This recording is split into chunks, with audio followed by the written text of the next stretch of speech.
Council کی ایک standard practice ہے کہ دنیا میں جب بھی کوئی ٹیررسٹ یا اس طرح کا کوئی ٹیررزم کا واقعہ ہو تو اس حوالے سے وہ ایک سٹیٹمنٹ جاری کرتے ہیں. ہمیں وہ کاپی موصول ہو گئی ہے. ہمارے جو امبیسڈر ہیں وہاں، جس کو پرماننٹ ریپرزینٹیو کہتے ہیں یونائٹڈ نیشن میں، وہ ہمارے ساتھ وزارت خارجہ کے ساتھ رابطے میں ہیں اور وزارت خارجہ حکومت کو اور اسٹیک ہولڈرز کو ساتھ ساتھ چلا رہی ہے. تو اس جو ڈرافٹ ریزولوشن ہے اس میں بھی ہماری کچھ ہم نے کچھ پرپوزل دی ہیں امینڈمنٹس کی. دو امینڈمنٹس ہم نے پرپوز کی ہیں. وہ جیسے پروگرس ہوگی آپ کو وہ ہم کریں گے. لیکن ٹو بی فیئر کہ جعفر ایکسپریس یا ماضی کے جو جتنے بھی واقعات ایسے ہیں، وہ یو این سیکورٹی کاؤنسل وہ ایک ملٹی لیٹرل فورم ہے. اس میں ہم 15 میں سے 5 پرماننٹ ممبر ہیں، 10 نان پرماننٹ ممبرز الیکٹ ہوتے ہیں، تو ہم ان میں سے ایک ہیں. تو اس میں بھی ہمارے پاس لیوریج بھی ہے اس کو استعمال کرنے کی، اور دوسری تو ہماری ذمہ داری بھی ہے کہ ہم بڑے محتاط ہو کے اپنے وہاں اپنے آپ کو کنڈکٹ کریں، کیونکہ جولائی میں اللہ نے چاہا تو انشاءاللہ پاکستان کو اس کی صدارت بھی ملے گی. تو اس حوالے سے اگر آپ کے کوئی پہلے وزیر دفاع صاحب آپ کے ساتھ جو ڈیفنس کے حوالے سے کچھ باتیں کریں گے. ہماری اللہ تعالیٰ کے فضل و کرم سے جو پریپیئرڈنس ہے، اور اگر کسی نے کوئی بھی ایڈونچر کرنے کی کوشش کی تو ماضی میں بھی انہوں نے کر کے دیکھ لیا ہے. ان کو جو حشر ہوا اس سے برا حشر ہوگا. وزیر دفاع صاحب آپ فرمائیں. جی بسم اللہ الرحمن الرحیم. بہت بہت شکریہ جی. دیکھیں، انٹرنیشنل کمیونٹی کو پرٹیکولرلی اس بیک ڈراپ میں جو انڈیا میں جو واقعہ ہوا ہے، اور جو مودی کی گورنمنٹ جو ہے ہم پہ الزامات لگا رہی ہے، ڈائریکٹلی تو ابھی انہوں نے نام نہیں لیا، لیکن ان کے میڈیا اور ذمہ داران جو ہیں وہ اس پہ الزام لگا رہے ہیں. لیکن اب مودی واحد حکمران ہے دنیا کی تاریخ میں جس کے اوپر ویزے کی پابندی جو ہے امریکہ نے لگائی تھی، اور وہ ٹیررسٹ ہونے کے حوالے سے لگائی تھی کہ اس نے 21-2200 مسلمانوں کا قتل عام کیا تھا جب وہ چیف منسٹر تھا گجرات کا.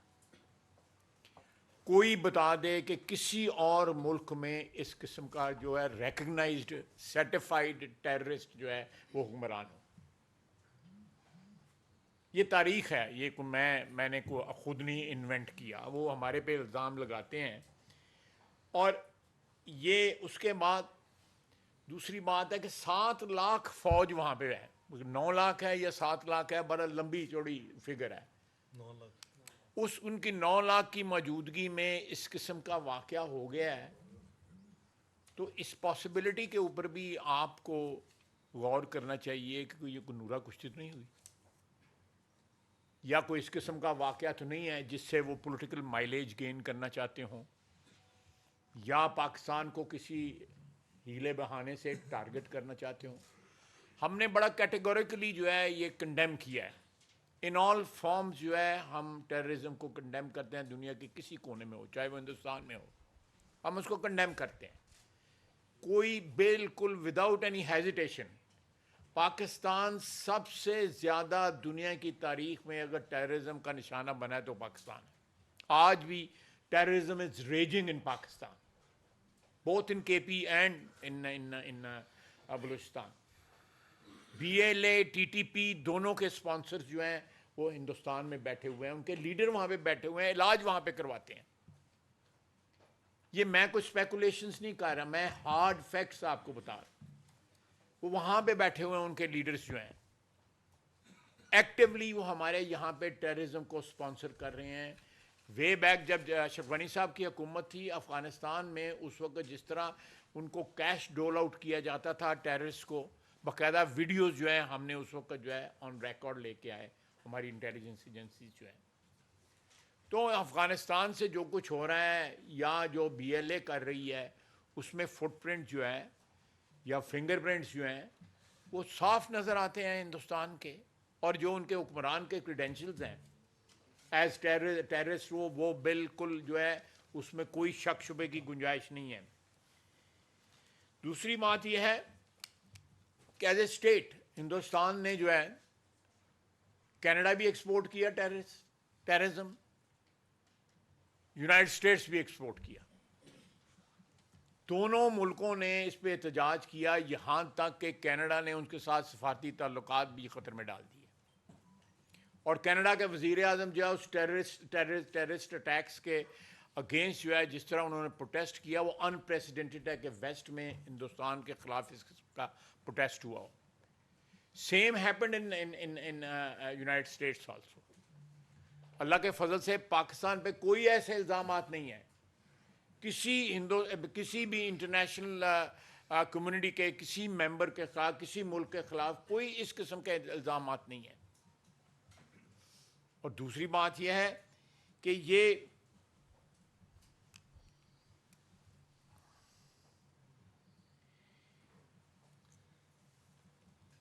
اس ساری بیک ڈراپ میں اگر ہندوستان جو ہے انہوں نے آفیشلی ابھی کوئی پاکستان کا نام نہیں لیا, لیکن اگر وہ اس قسم کا کوئی اٹھاتے ہیں, قدم اٹھاتے ہیں, تو ہم اس کا بھرپور جواب دیں گے. کسی کو شک نہیں ہونا چاہیے, نہ ہندوستان کو شک ہونا چاہیے, نہ بین الاقوامی جو برادری ہے اس میں کسی کو شک نہیں ہونا. ہم اپنے دفاع کا پورا حق رکھتے ہیں. اور جو ہے سب سے بڑی گواہی جو ہے ہمارے پاس زندہ گواہی کلبھوشن بیٹھا ہوا ہے. یہ گواہی ہے کسی کے پاس کہ ایک ٹیررسٹ جو ہے وہ یہاں پہ بیٹھا ہوا ہے اور اس کے کنٹیسٹ کر رہے ہیں انٹرنیشنل کورٹ آف جسٹس میں, آئی سی جے میں, وہ کنٹیسٹ کر رہے ہیں اس کی رہائی کے لیے. ایک کمیشنڈ آفیسر جو ہے وہ پاکستان کی کسٹڈی میں ہے, وہ یہاں پہ ٹیررسٹ ایکٹیویٹی جو ہے اس کو اسپانسر کر رہا تھا. تو سیریز آف انسیڈنٹس آپ کو پچھلے 15, 20, 30 سال میں ملیں گے جو اس چیز کو ثابت کرتے ہیں کہ ہندوستان پاکستان میں جو کچھ ٹیررسٹ ایکٹیویٹی ہو رہی ہے اس میں ہندوستان کا ہاتھ ہوتا ہے. ان کا جو ہے جو پشت پناہی جو ہے وہاں پہ ہوتی ہے, چاہے وہ افغانستان کے ذریعے ہو. اب دیکھیں ہمارے ٹی ٹی پی والے جو ہیں وہ سرزمین پہ بیٹھ کے جو ہے جو ہمارے ملک میں کر رہے ہیں, دہشت گردی کر رہے ہیں, ان کو کس کی پشت پناہی حاصل ہے, کن کے ساتھ ان کے تانے بانے جو ہے بنے ہوئے ہیں اس وقت. بی ایل اے کھلم کھلا جو ہے ہندوستان کے ساتھ اپنے جو تعلقات جو ہے وہ پبلسائز کرتی ہے. ہمارے لیے تو یہ ہندوستان کی پراکسیز ہیں جنہوں نے ہمارے خلاف جنگ جو ہے ڈکلیئر کی ہوئی ہے. تو ایک لو انٹینسٹی جنگ جو ہے ہندوستان جو ہے ٹیررسٹ وار جو ہے ہمارے خلاف آلریڈی لڑ رہا ہے. تو اگر انہوں نے اس کا جو اسکیل جو ہے اوپر کرنا چاہا تو ہم تیار ہیں اس کے لیے, کسی کو شک نہیں ہونا چاہیے. اور ہم اپنے ملک کی سرزمین کے لیے, اپنے ملک کی حفاظت کے لیے کسی انٹرنیشنل میں پریشر میں آنے والے نہیں ہیں. ہم نے پلوامہ کے اوپر بھی جو ہے اس وقت کیا, جو جس طرح کا ہم نے ریئیکشن دیا وہ ہماری تاریخ کا حصہ ہے. اور ہمیں فخر ہے اس وقت کہ انہوں نے ہماری ایئر سپیس کو کی خلاف ورزی کی اور ہم نے اپنی ایئر سپیس کا دفاع کیا.